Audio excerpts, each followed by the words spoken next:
বর্তমান বাংলাদেশে বিএনপি ক্ষমতায় আসার মতো যেই গণজোয়ার বা জনভিত্তি সেটি আসলে বর্তমানে নেই। এবং যদি বিএনপি ক্ষমতায় আসে, তার আসার একমাত্র উপায় সেটি হলো ভোট কারচুপি। একমাত্র ভোট কারচুপি করার মাধ্যমেই বিএনপি ক্ষমতায় আসতে পারে। তাছাড়া আসলে বাংলাদেশের মধ্যে গত 16 মাসে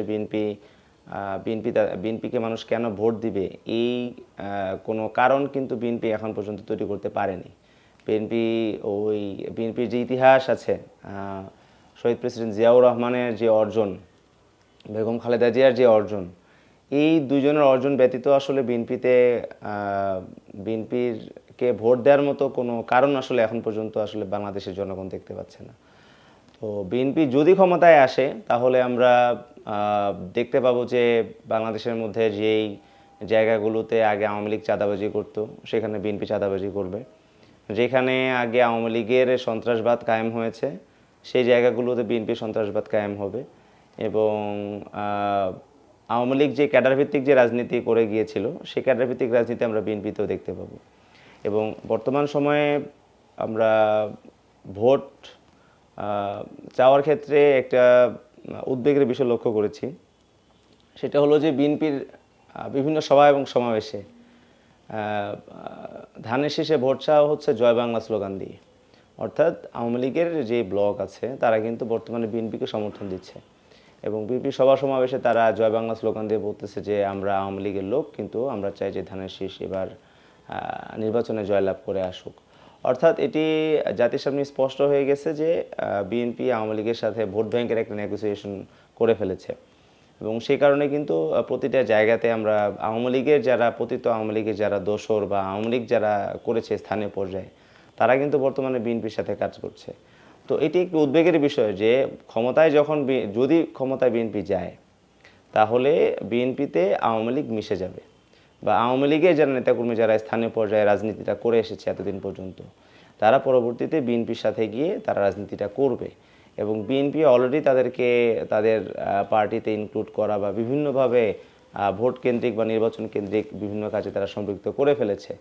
এবং তাদের সাথে আতাত করে একটা আওয়ামী লীগের যে তথাকথিত যে একটা ভোট ব্যাংক, ওটাকে ক্যাশ করার যে রাজনীতিটা কিন্তু বিএনপি গত 16 মাসে করেছে। তারা বিভিন্ন সময় কিন্তু বক্তব্য দিয়েছে যে আওয়ামী লীগ যদি তারা ক্ষমতায় আসে, তাহলে তারা আওয়ামী লীগকে ক্ষমা করে দিবে।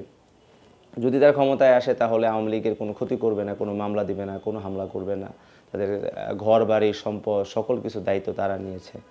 এবং তাদের যে গণহত্যা, তাদের যেই অপকর্ম, তাদের যে গুম খুনের যে কার্যক্রম এবং অপরাধ, সেই কোনো কিছুরই তারা কোনো ধরনের বিচার আচার করবে না বলে তারা ঘোষণা দিয়েছে।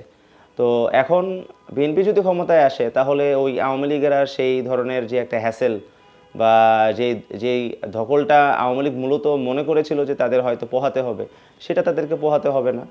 এবং বিএনপি তার জায়গা থেকে গতানুগতিকভাবে তারা যেভাবে একটা অনিয়ন্ত্রিত দল হিসেবে 2001 থেকে 6 পর্যন্ত তাদের রাষ্ট্র ক্ষমতায় তারা ছিল, সেরকম একটা অনিয়ন্ত্রিত দল হিসেবে আমরা তাদেরকে দেখতে পাবো, যাদের মাঠ পর্যায়ে কেন্দ্রীয় কমান্ডে কোনো নিয়ন্ত্রণ থাকবে না, এই ধরনের একটা অবস্থা কিন্তু আমরা দেখতে পাবো।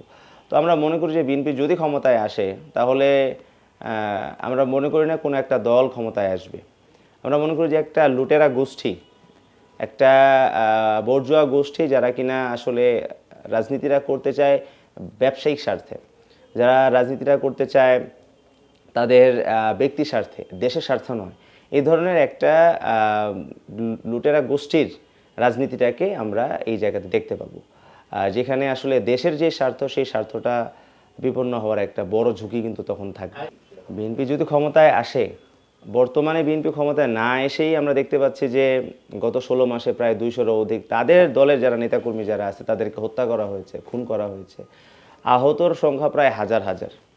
তো ক্ষমতায় না এসেই যেই দলের এত 200-রও অধিক কর্মীকে হত্যা শিকার হতে হয়, তারা যখন ক্ষমতায় আসবে, তখন তো দেশের পরিস্থিতি তখন খুব একটা বাজে পরিস্থিতির দিকে তখন যাবে।